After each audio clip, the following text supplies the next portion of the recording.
Good afternoon, everybody, and welcome to the Biochemical Society and Portland Press webinar, which is part of our Biochemistry Focus webinar series.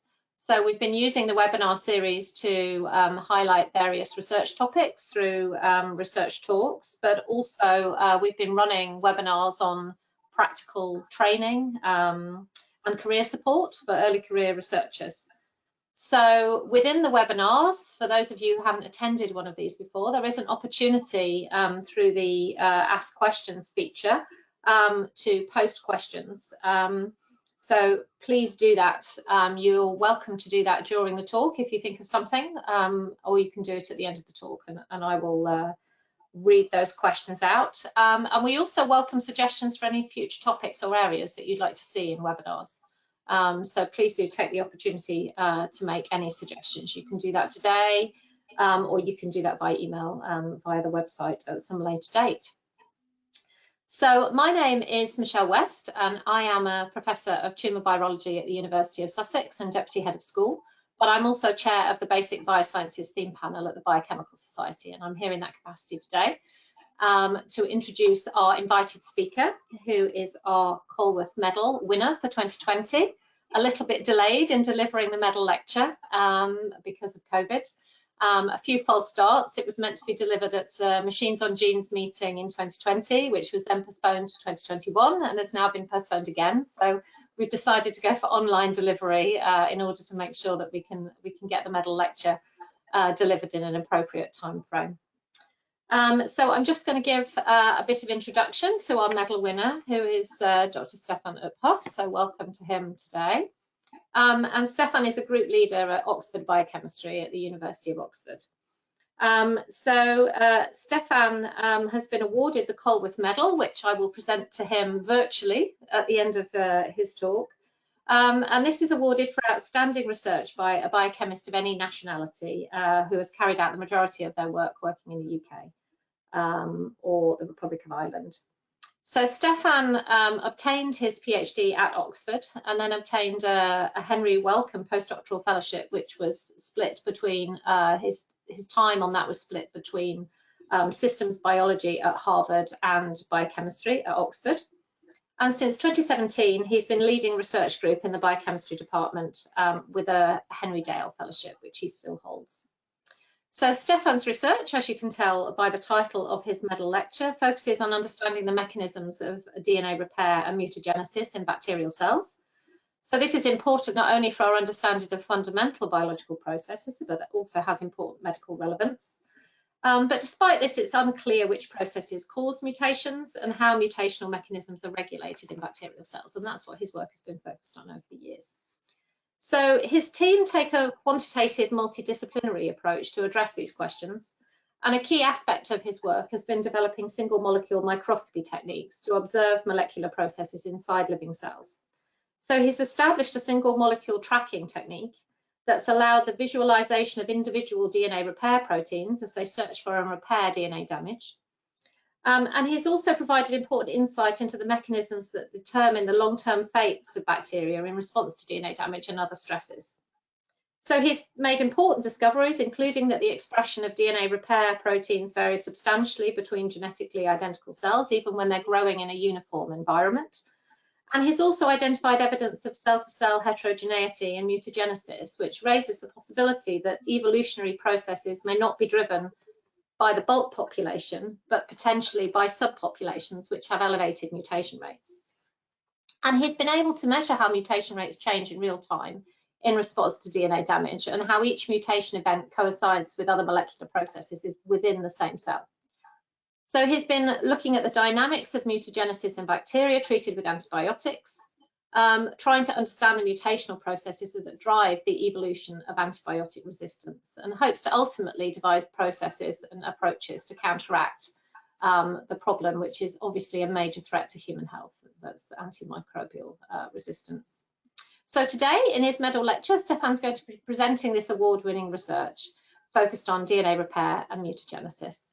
So questions, as I said, will be read out at the end of the webinar, and please do post these during the talk, and I will read them out, and Stephan will be able to answer them. Thanks very much, and over to you, Stephan. Thank you very much, Michelle. And I'm just going to share my screen. Yeah, thank you very much, Michelle, and the Biochemical Society for this great honor. So before I get into the science, I really want to thank my amazing collaborators and mentors and the students and postdocs in my group. This Colworth Medal is really a tribute to their efforts and their support over the years. So thank you very much. So really at the heart of it is that the survival of all organisms relies on a delicate balance between genetic stability and plasticity. So DNA repair mechanisms are essential for preserving genome stability. They ensure that the genetic information is maintained throughout the development of an organism and then accurately transmitted across generations. And mutagenesis, on the other hand, provides genetic plasticity, allowing organisms to evolve and adapt to new environments. And there's now growing appreciation that this balance between repair and mutagenesis is not fixed in place, but that cells are able to actively tilt balance in response to their environment. So the DNA inside cells is constantly exposed to reactive chemicals that cause DNA damage. And these DNA damaging agents, they come from the cell's own metabolism or from various different environmental agents such as radiation or drug treatments. So cells therefore rely on DNA repair mechanisms to protect their genome integrity, because unrepaired DNA damage can stall DNA replication, which ultimately can lead to cell death. Furthermore, many types of DNA lesions are mutagenic. They can cause the misincorporation of a nucleotide at the damaged site during the DNA replication, and if unrepaired, such a DNA mismatch turns into a stable mutation during the next round of replication. So for me, I think the beauty of this research field is that the fundamental concepts are really simple and have been studied since the advent of molecular biology. But there's really great complexity when you look more closely. So as we've seen, mutations are caused through errors in DNA replication when the DNA polymerase misincorporates a mismatched nucleotide. And when there's DNA damage on the template strand DNA, this increases the error rate of the DNA polymerase. So cells then remove DNA damage using various different DNA repair pathways, but the damage in turn induces DNA damage responses which activate repair mechanisms and induce the expression of the DNA repair enzymes. So you can already, by looking at the simple schematic, you can expect quite sort of complex feedback dynamics arising from this interdependency between damage, repair, and mutation. And furthermore, some repair pathways are error-prone, and they're also DNA damage tolerance mechanisms that actively promote mutation. Ultimately, mutations drive evolution, and this is seen in cancer chemotherapy drugs as well as antibiotic treatments that are designed to kill tumors or bacterial pathogens by causing DNA damage. But these damages are not just toxic, but they induce genome-wide mutations that can lead to drug resistance over the course of the treatment. So I approached this topic and thought really new technologies are needed to understand the complex interplay between DNA repair and mutagenesis. And to really understand this, we should be able to resolve DNA repair processes and to detect mutation events directly. And so to this end, I've developed single molecule imaging methods that allow us to visualize these processes at the molecular level inside living cells. In addition, then, we want to understand how the repair and mutagenesis activities in cells relate to genome stability and evolution over time. So for this, we need to monitor DNA damage responses and follow the long-term cell fates. And this can be achieved using microfluidic devices and for imaging single cells over extended periods of time. So for single molecule imaging, you first need a sensitive microscope that can detect the faint signal of a single fluorophore molecule. So for this, we tend to build custom fluorescence microscopes, as you can see in this video, which is already now a few years old when we first started this work. But even if your microscope is very, very well aligned and can detect faint signal from single molecules, the fundamental diffraction of light causes each fluorophore to generate a blurry spot on the microscope camera, no matter how well you align your microscope.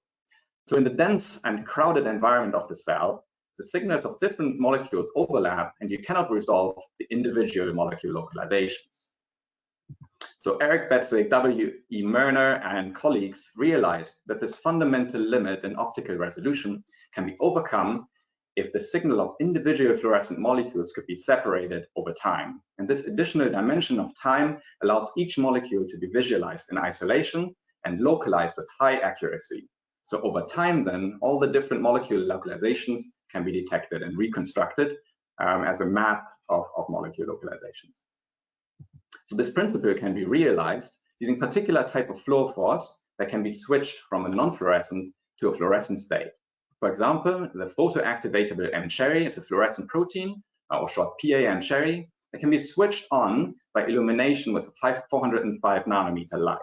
And in this way, it is possible to image only one of the many labeled molecules in a cell at a time. So in this movie here, you see the photoactivation of PA-M-cherry fused to the DNA polymerase POL1 in live E. coli cells. So you see these kind of sort of pulses of 405 light when you see that the background fluorescence in the cells goes up a little bit, and then individual PA-M-cherry fluorophores become bright and fluorescent, so you can see them isolated in the cells and diffusing around. So then these are the localizations detected from these spots that appeared over the course of the movie. So you can see these localizations inside the cells and in this one particular cells that are shown magnified here on the right.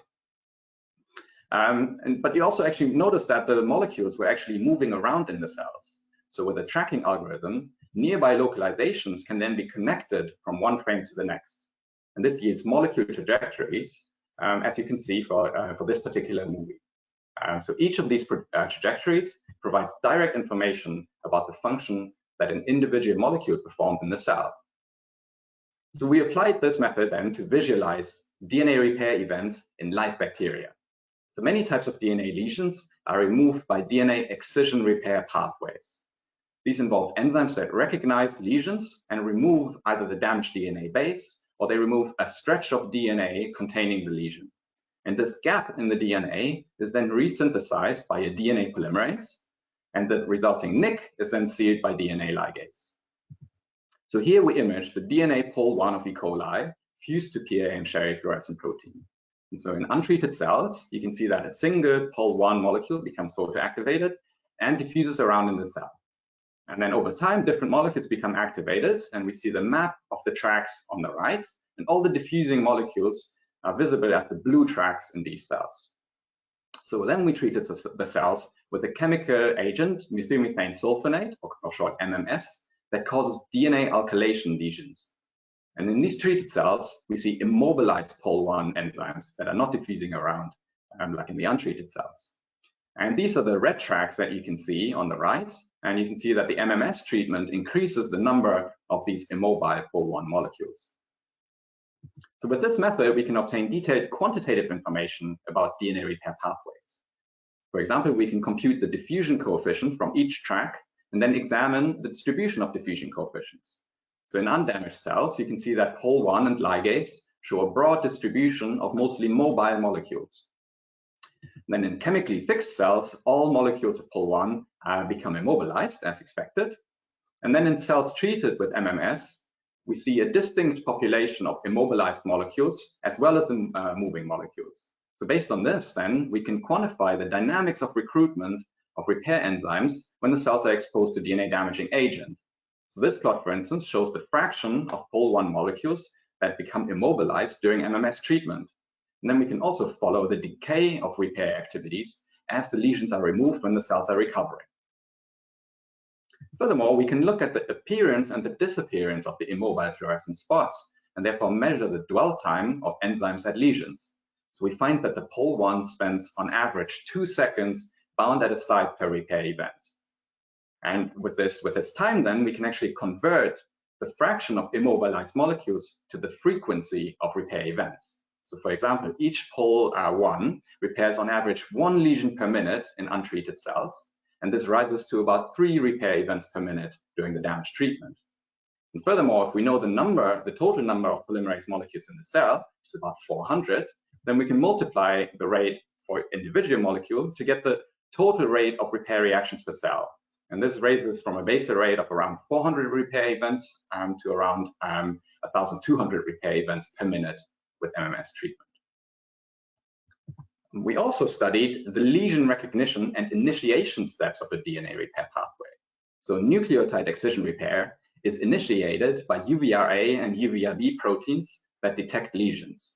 So together, A and B recruit UVRC, which cuts the DNA on each side of the lesion, and the gap is then filled by pol 1 and ligase.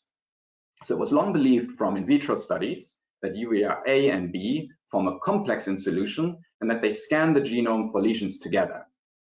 However, when doing the single molecule tracking experiments, we found that the spatial distribution of the tracks of UVRA and B are actually very different.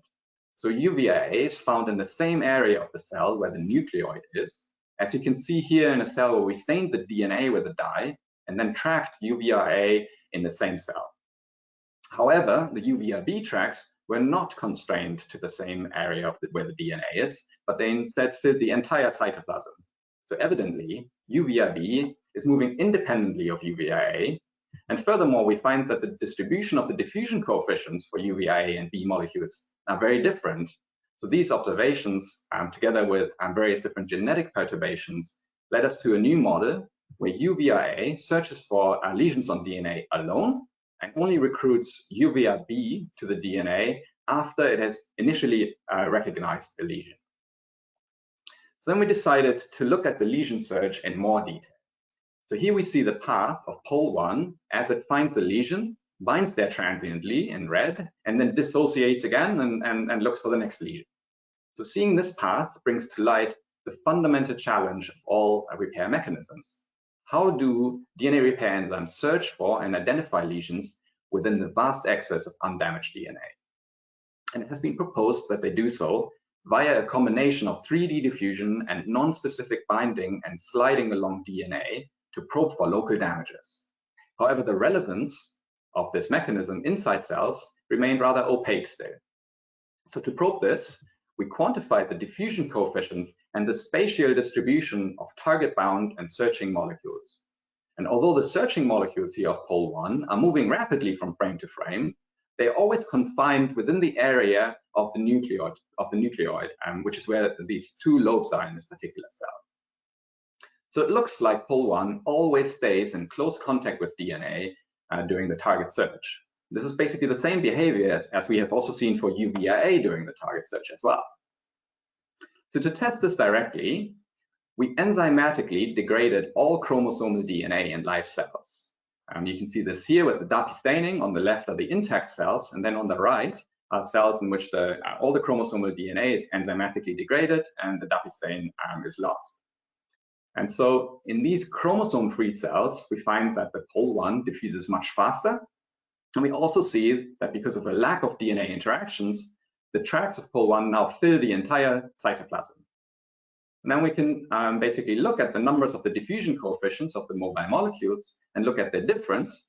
And based on that difference, we can compute and quantify how much time a protein actually spends to DNA, bound to DNA during the target search. And we find that pol 1 spends 60% of its time bound to DNA, 37% of its time freely diffusing, and 3% of the time bound at target sites. So this observation that actually the pol 1 spends a lot of time associated with DNA during the target search raised the question of whether this is actually genuine DNA binding or potentially more sort of steric entrapment within the dense and crowded chromosome meshwork. So we tested this question by looking at the LAC repressor, which is a transcription factor that has long served as a model protein to study DNA target search processes. So just like pol 1, we find that the LAC repressor's diffusion increases substantially in cells after chromosome degradation. And we then performed tracking on a mutant version of the LAC repressor that lacks the residues required for DNA binding. This mutant version of the LAC repressor is deficient in DNA binding, but it's only very slightly smaller than the wild-type version. And we find that it diffuses much faster, and crucially, we see no change in the diffusion after chromosome degradation. Therefore, the slow diffusion of the wild-type LAC repressor is not caused by steric entrapment or crowding effects, but is due to genuine DNA binding. So then we looked at other proteins involved in DNA binding, other than repair proteins. We looked at RNA polymerase that searches for promoter sites to initiate transcription. Just like the LAC repressor and the pol 1, we find that the RNA polymerase is associated with DNA during the target search, and after chromosome degradation, it is diffusing much faster and fills the entire cytoplasm of the cell. We see the same behavior for MUC-B, which is a structural maintenance of chromosomes, a protein that is involved in DNA organization and segregation, and also for the DNA ligase that I've already introduced and that is involved in replication and excision repair. And then we extended this approach for various other types of DNA binding proteins that act in chromosome organization, gene expression, DNA replication, and repair. And by looking at the difference between the diffusion in the intact cells and in the chromosome-free cells, we can compute the fraction of time that these proteins spend bound to DNA during the target search. We find that all these proteins spend the majority of the target search bound to non-specific DNA sites. And considering the footprint and the copy numbers of these proteins, we find that these proteins alone occupy 30% of the E. coli chromosome at any time. So this paints quite a different picture of the target search. It appears that proteins move in very close contact with DNA. It also appears that chromosomes are crowded with non-specifically bound proteins. Therefore, there will be really frequent collisions with other non-specifically bound proteins during the target search. We must also consider that maybe often target sites must be obstructed by other non-specifically bound proteins. So the search then for DNA lesions may be very unreliable, meaning that DNA damage sites could often be converted into mutations or lead to stalling of DNA replication before they are successfully repaired. So cells could in principle reduce this risk of missing a lesion simply by involving more repair proteins in the search. However, this may not be the optimal solution for the cell as a whole, because overproduction of one protein has energetic costs and further crowds the chromosome and thus perturbs all of the other proteins that need to perform their function on the DNA. So instead, in many cases, it appears that bacteria opt for a different strategy. They express DNA repair proteins at a low basal level, and then they increase the production when there is damage. But the success of this strategy relies on the ability to sense and signal the presence of DNA damage accurately, and then rapidly produce the right amount of repair enzymes.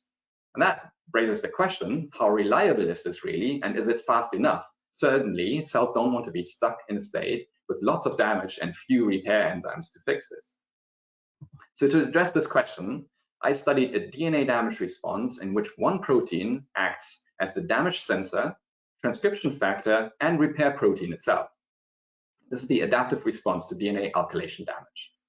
And this is regulated by a protein called ADA that detects methylated DNA lesions, repairs these directly by transfer of the methyl group from the DNA onto itself.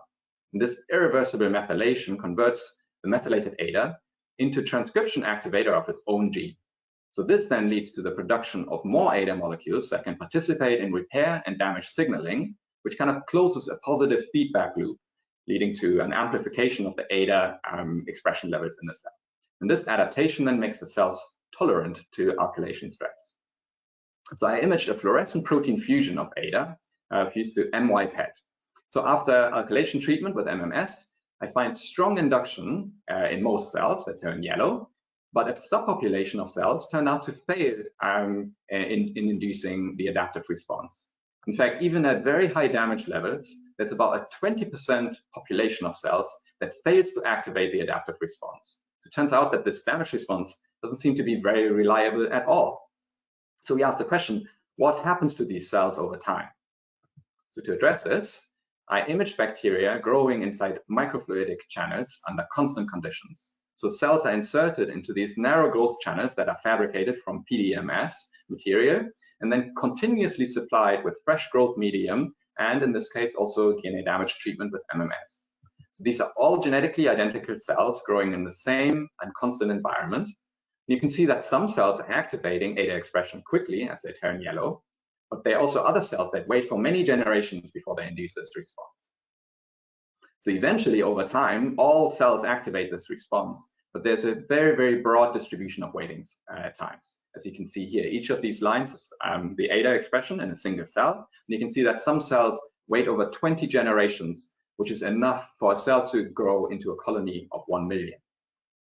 So to trace then the source of this variation, we imaged ADA in undamaged cells. And we found that the expression level is extremely low.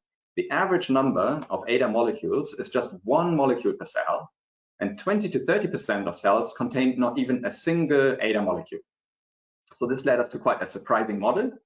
Because of the very, very low numbers of ADA molecules, some cells are born with 0 copies after cell division. And these cells therefore cannot sense the presence of the alkylation damage and cannot induce the damage response until they stochastically produce 1 molecule. And this 1 molecule turns out to be enough to trigger this response in the presence of the alkylation damage. So we show that the stochastic difference between 0 molecules and 1 molecule is actually sufficient to separate the isogenic population of bacteria into 2 very different phenotypic states. So some of the controls we performed was we inhibited cell division before the damage treatment, so cells no longer lose ADA molecules at cell division. And in these elongated cells, we now see a uniform adaptive response. And another control was that we slightly overexpressed ADA, which again reduces the fraction of cells that have 0 molecules of ADA, and then again we see a uniform induction. So what are the consequences of this heterogeneity on cell survival? We have to consider that this DNA alkylation damage is toxic to cells. So with the microfluidic imaging, we can actually follow the cell phase during DNA damage treatment, and we can see which cells live and which cells die. So here, some cells you can see slowly cease growth, as you can see in their growth and division cycles. Some of these cells sort of slowly die and slow down in growth. Other cells suddenly stop growing, while others elongate into long filaments and then escape from the growth channel. And yet other cells suddenly lyse and disappear from the field of view. So then we can look at the fraction of surviving cells over time, and you can see that the wild type untreated cells at the top, they have a low death rate in the fluidic chip. With MMS treatment, the death rate for the wild type cells increases. And when we have a strain in which the ADA gene is deleted, the delta ADA strain, this strain we see is more sensitive to MMS treatment than the wild type. And then we split the wild type population into the 2 phenotypically distinct subpopulations, the ADA-on cells that had successfully activated the adaptive response and the ADA-off cells that had failed to activate. So we see that this ADA-off population is as sensitive to MMS as the mutant strain that lacks ADA completely. Then I wondered, what are the consequences of this variation in the damage response on mutation and genome stability? So conventional assays to measure mutation involve growing cell cultures and sequencing them or counting mutant colonies on a plate. In these assays, they show the final mutations, but they are blind to the actual molecular processes that cause them in the first place. So to get to the molecular mechanisms of mutagenesis, we set up a method to directly detect mutation events in real time inside living cells. So the first step in mutagenesis is the misincorporation of the nucleotide during DNA replication. Such a DNA mismatch is recognized by DNA mismatch repair enzymes, such as mut-Al. These mut-Al proteins accumulate in foci at the site of the nascent replication error, which can be seen as a fluorescent spot of a mut-Al MY-PET fluorescent fusion in the cell. So here this actually works quite well for cells growing inside the fluidics channels. So we can continuously see these cells grow and divide and detect these fluorescent spots that mark nascent replication errors. So with this, we can detect spontaneous replication errors in untreated cells. So this particular cell, for instance, had 3 mismatch events in around 30 cell generations of growth and division. So DNA replication errors are rare, but with this method, we can follow actually hundreds to thousands of cells over tens of generations per measurement and quantify the cell average replication error rate over time. So the rate of DNA mismatches we find is about 1 in 10 cell generations. So let's put this into some context. So the E. coli genome has 4.6 million bases. So this is actually similar, I found, to the number of letters in the Bible. So E. coli replication then is as accurate as a monk who copies the Bible 10 times and makes only 1 spelling error. So pretty good. So for the first time with this method, we are able to see how the rate of mutagenesis changes in real time during stress. So as I've shown, cells induce an adaptive response to alkylation stress, but this response is slow and there's a long delay in some cells. So we find that this delayed adaptation to alkylation stress causes a distinct pulse in the rate of mutagenesis. And this mutation pulse terminates when the adaptive response is activated. Indeed, when we have the delta ADA mutant cell strain that lacks the damage sensor completely, these cells are never able to adapt, and a high mutation rate is sustained. With this method, we can then also ask if individual mutation events are correlated with any other processes in the particular cell at that time. So here, we simultaneously image the ADA response and mismatch events in the same cells. So at the top here is a cell that responded early, and it induced the ADA response after 1 generation. So for this cell, we detected a single replication error during this adaptation delay. So below is another cell, it's a late responder. This cell had 7 replication errors during the longer adaptation delay. So overall, we see that the delay time of the response correlates with the mutagenesis in single cells. Coming back to this idea of balance between repair and mutagenesis, and the balance between genetic stability and plasticity, we find actually that the balance of repair and mutagenesis tips over towards mutagenesis during alkylation stress. And then over time, cells stochastically activate the adaptive response, which is driven by intracellular gene expression noise, and the time varies from cell to cell, and eventually cells slide over from mutagenesis towards repair. So looking at the bigger picture, the central dogma says that genetic heterogeneity causes phenotypic heterogeneity. And here I think we have discovered a phenomenon that inverts this causation. We see that stochastic phenotypic heterogeneity can be a source of genetic diversity.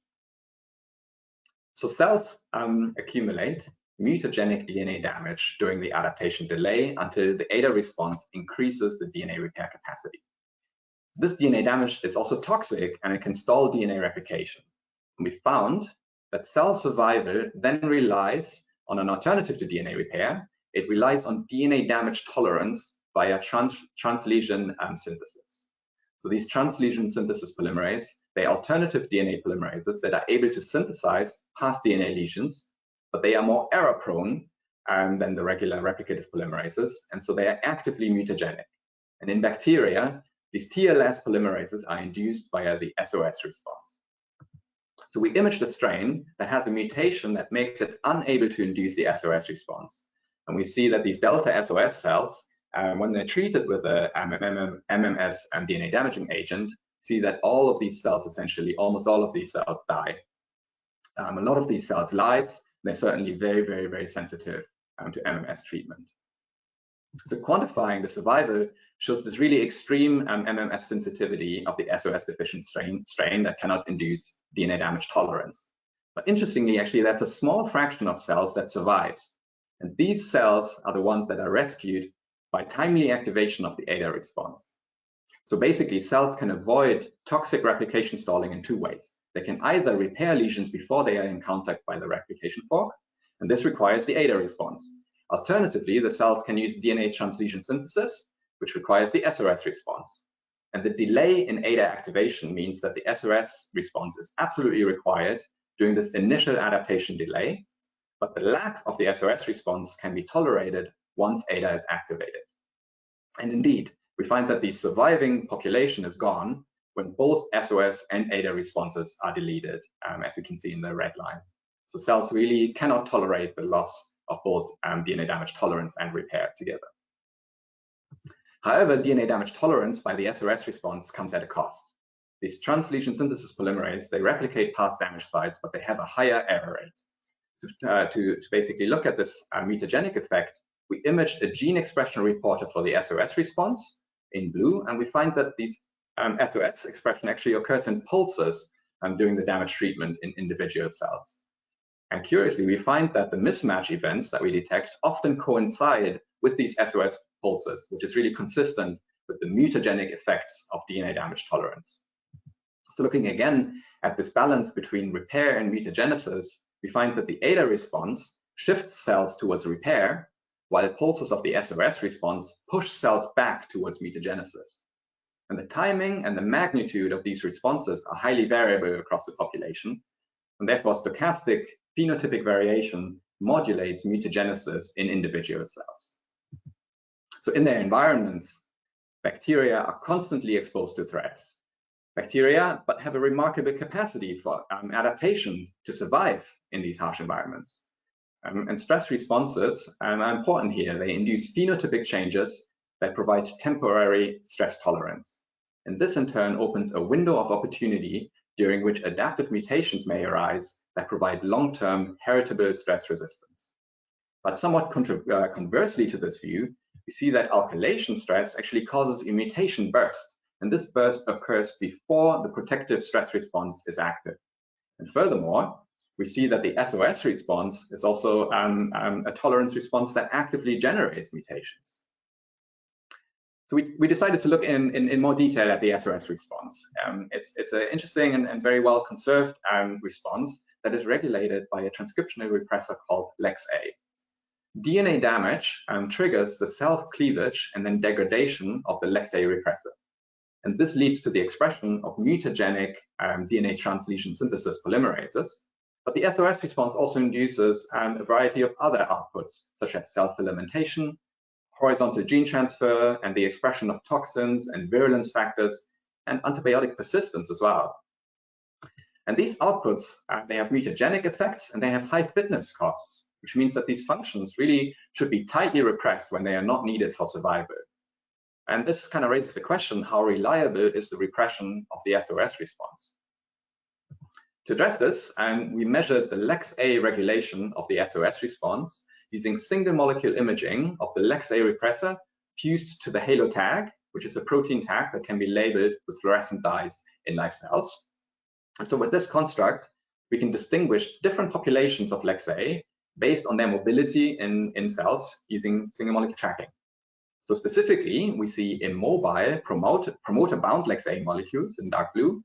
We also see freely diffusing and intact LEX-A repressors in the light blue color.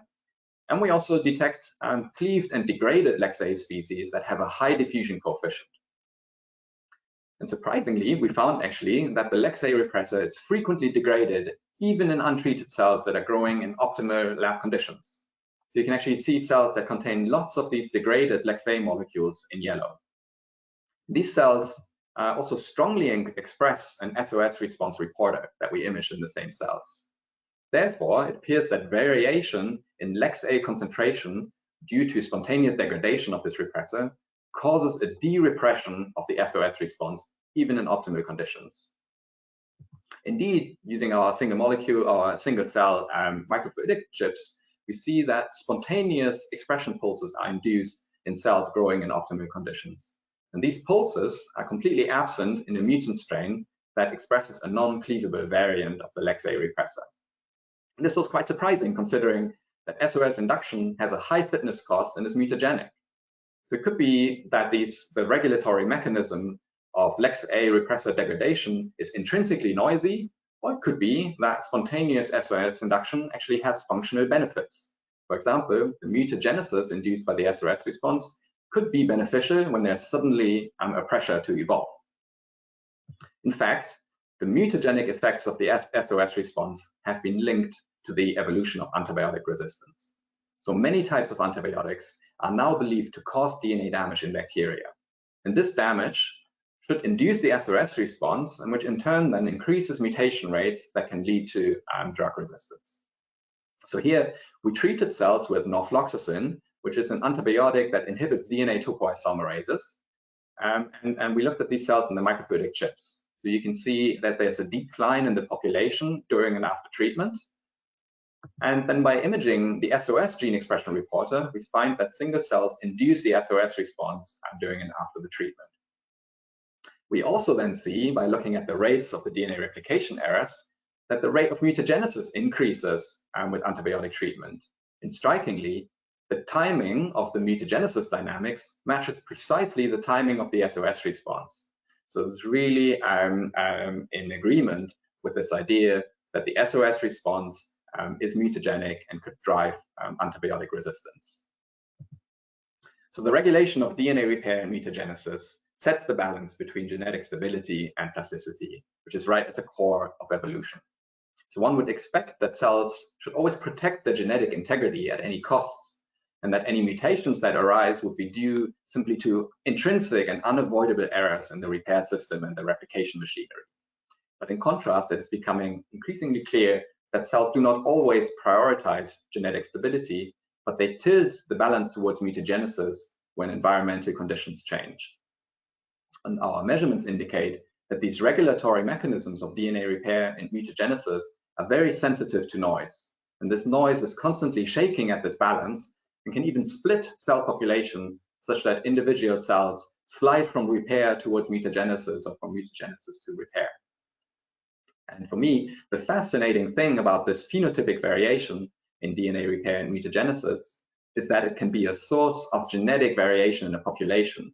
So it may be then that the evolution of such populations is not driven by the bulk population over long evolutionary timescales, but could be driven by sudden bursts of mutagenesis in subpopulations of cells.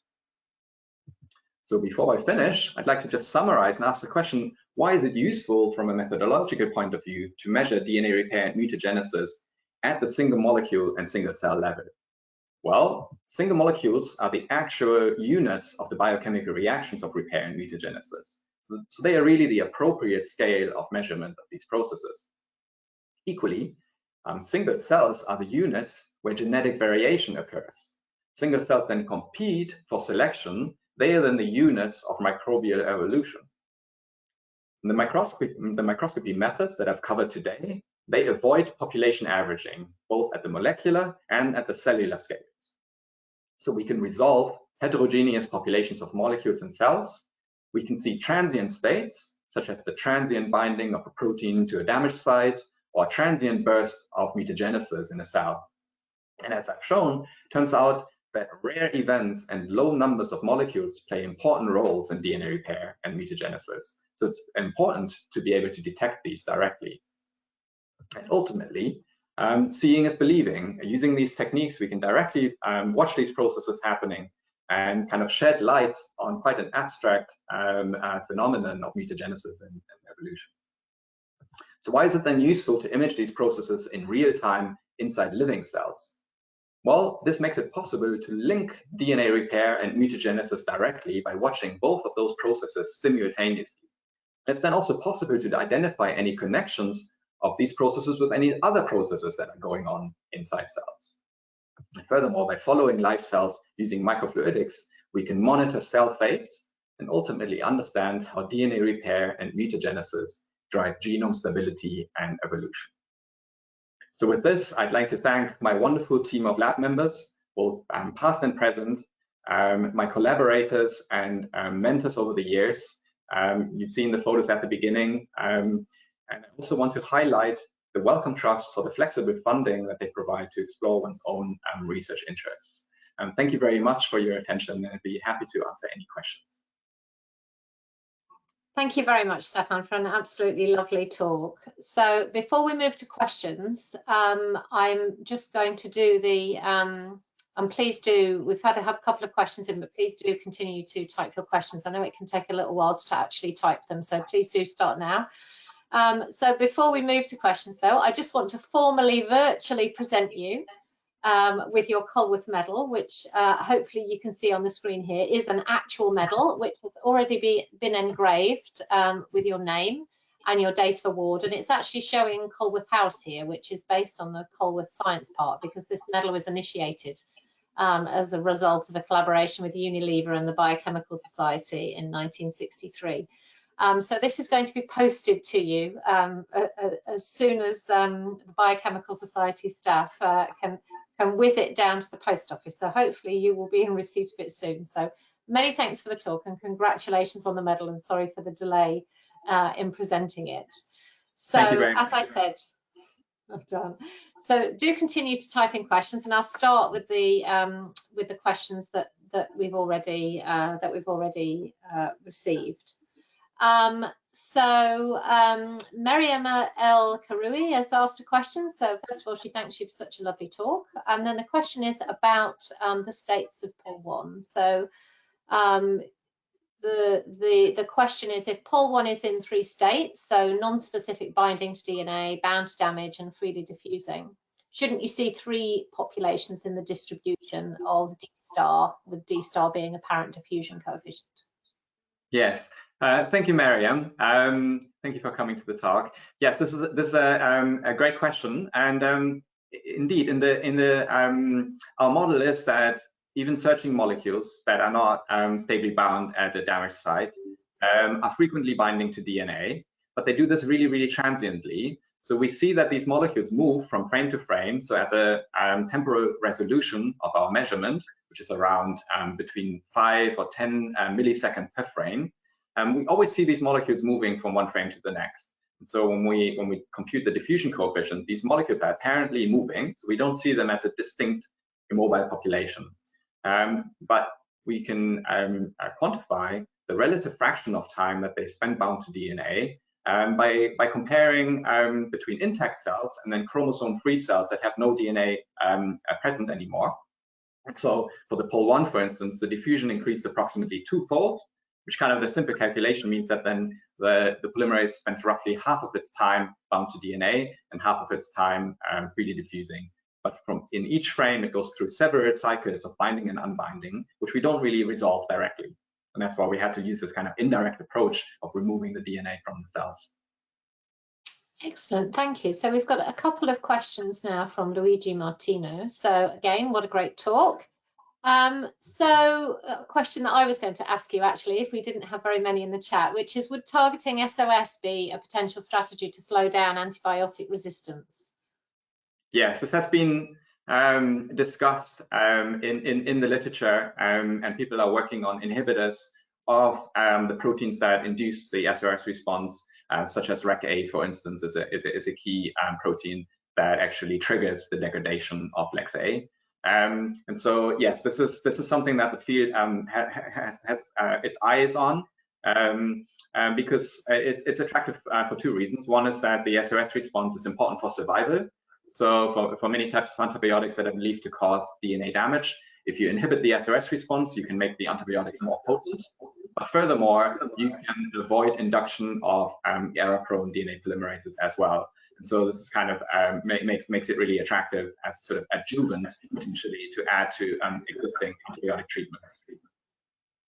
Excellent. So a second question from Luigi, which is also asked by somebody else in the chat, so Sehamuddin Galadari, is asking about the further development of your microscopy methodology to study even more complex systems such as eukaryotic cells. Sure. Yes. So with some of my very nice colleagues in the biochemistry department, I've been exploring this. For instance, we've looked at a structural maintenance of chromosomes protein called cohesin in eukaryotic cells together with Kim Naismith's lab. And in fact, this is now becoming kind of routinely possible. This is mostly due to advances in labeling strategies. So I pointed out this halo tag that we've used to fuse to the LEX-A repressor. And this halo tag can be also used in mammalian cells.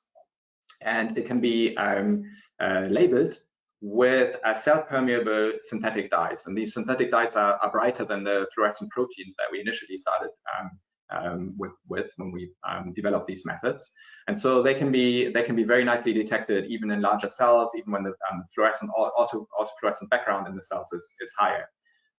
So this technique is becoming quite robust to be applied in complex organisms in tissues eventually as well. Good. And then there was a further question by Luigi, who is obviously trying to find out what you're planning next. So what will be the next big question that your program of research will focus on? Yeah. Don't give away too many secrets, Stephan. No, I think this connection between DNA repair and mutagenesis really then begs for experiments to kind of link this up and ask, how eventually these dynamics in mutagenesis relate to evolution. Do these pulses, bursts of mutagenesis that we see that haven't really been resolved like that before, do they actually speed up evolution of a population? Is this kind of like a byproduct of sort of sloppy regulation and the cells can't help it, or is this actually something that can benefit evolution? And so this heterogeneity that we see, as well as the temporal features of mutagenesis, do they play important roles in the evolution of populations? I think is an important and kind of feasible question now with these imaging techniques. And then, of course, one can look at sort of model DNA damaging agents that are used a lot in the lab, but also then use treatments such as antibiotics, also environmental DNA damaging agents that are important for human health and disease. Thank you. So we have a question about CRISPR from Mazhar Mushtaq, who's asking, can you use CRISPR to study the DNA repair mechanism in your systems? Yes, so this has become quite a popular technique, especially in the eukaryotic and DNA damage and repair field, to generate site-specific and particular type of lesions. So you can use CRISPR to generate DNA double-stranded breaks, or you can use CRISPR to create a protein roadblock on DNA if you have a non-catalytic mutant of the Cas9 protein. So yes, this has become quite popular, and it's quite attractive. So the experiments that I've presented today mostly involve sort of genome-wide DNA damage treatment with chemical DNA damaging agents, and we've also used radiation. But it's quite attractive also to generate a site-specific lesion and then watch the recruitment of repair proteins to that site. Thank you. So we have a question from Kieran Kelly, who's told us he's in Northumbria. So we know we've reached further north than Brighton and Oxford. So he's asking if you've got a comment on how the natural LEX-A autorepression, which has been shown to maintain the level of LEX-A variants, how that changes with varying degradation rates at constant levels and compares with your LEX-A data. Yes, so there definitely are. There are interesting things to follow up on now. So what we see in our single molecule tracking experiments is that LEX-A frequently becomes degraded, even in normally growing cells. And so this was partly expected because, of course, it's known that cells spontaneously or occasionally get spontaneous DNA breaks because of problems in DNA replication. And so this is a genuine DNA damage, and it would be expected that the cells then induce the SOS response to fix this endogenous DNA damage. But what we find is that the fraction of cells that have quite high levels of degraded LEX-A is actually much higher than the frequency of these spontaneous DNA breaks, which only occur in a few percent of cell cycles. And we find this kind of broad distribution and continuous distribution of LEX-A degradation across cells. And then, as the person who asked the question rightly pointed out, is that LEX-A regulates its own expression. So this variation in LEX-A levels, because of its auto-degradation, would then also feed back to regulate its own expression. And so this is something that we need to look at more carefully by basically linking the expression level of LEX-A to its degradation level. But since it's an auto-repressor, it would normally try to kind of maintain buffer noise. So if there's a bit too much of it, it represses a bit more its expression. And if there's too little of it because of degradation, then its expression starts going up. Thank you. So we have a question now from Achilles Kapanidis. So he's asking, again, brilliant talk. What are the prospects of seeing how general the repair versus mutagenesis balance observations are in bacteria rather than lab adapted E. coli? Yes, thank you, Achilles. Yes, I think looking at other bacterial species, especially pathogens, ultimately will be really informative. And I think with new genome editing methods, it should be possible to basically introduce fluorescent labels also in other non-model organisms. So we've had a collaboration with Chris Tang's lab in the Dunn School of Pathology in Oxford, where we looked at EPAC E. coli and performed single molecule tracking on the nucleotide excision repair proteins in EPAC, and that worked really well. But it would be, I think, very interesting to sort of venture further afield and look at other species as well. So yeah, looking for collaborations and will keep us busy for some time. So one last quick question before we just move on to some of the final things that we need to just say. So we have a question from Paula Feldman, who's asking, can cell mutation activities be speeded up and reversed by DNA mutagenesis? Can cell mutation activities be speeded up and reversed by DNA mutagenesis?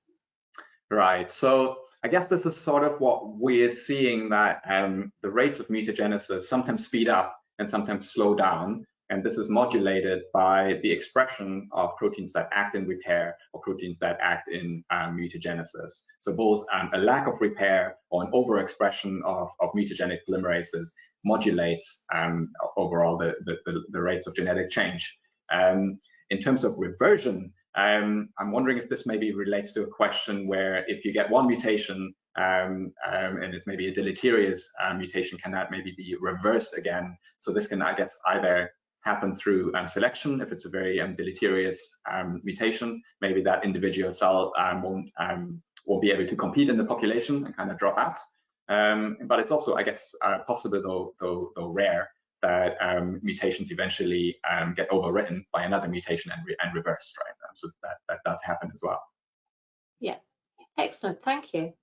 Well, thank you very much again for the talk and for answering those really good set of questions, Stephan, and thanks for everybody for listening. So just a couple of things before you go. So if you want to continue the conversation online, please do so. So on Twitter, you can use the app Biochemsoc or app PP Portland Press Publishing tags and hashtag Biochem online or hashtag Biochemistry Focus. As I said at the beginning, we welcome suggestions for any future webinars. I'd also like to highlight that if you want to know more about Stephan's research, he wrote a very nice article in the Biochemical Society Transactions called Bacterial Phenotypic Heterogeneity in DNA Repair and Mutagenesis. So the link for that is there if you want to know more, and a nice cover page there I can see as well. Do please let us know if you have any suggestions for any future webinars or anything. If you would like to run a webinar, if you would like to suggest a topic. And as I said, this doesn't just have to be a research topic. This can be anything to do with training or career support. And do please join us for the next webinar in the series, which is actually going to be on computational biology and bioinformatics, which is being chaired by the CEO and founder of BioRelate, and actually hosts 4 early career researchers who are giving talks in that area. So you'll be able to find out more about that on our website if you search for, on the Biochemical Society website, if you search for webinars, and do register for in advance for those webinars. It does make joining much quicker on the day. And then just the final thing I have to say is that the Biochemical Society has been great at keeping us all connected in these difficult times where it's hard to stay connected. So do please come to our events. Do please use the resources and search for events on our website. And if you would like to join us by becoming a member, you will also find membership links on the website. And we will be setting up more of our webinars and more meetings, which we're currently running entirely online, but we will be moving back to face-to-face hybrid meetings later on this year, hopefully, if we continue to come out of the pandemic with a successful roadmap. So thank you very much, Stephan, again, and thank you very much to everybody in the audience for joining us and for asking so many insightful questions. Please don't disappear completely. There is a survey if you keep your browser open. We'd love to hear from you about anything that we could do to improve the webinar process for you, or anything you've liked. So thanks very much and take care, everybody. Thank you. Bye-bye.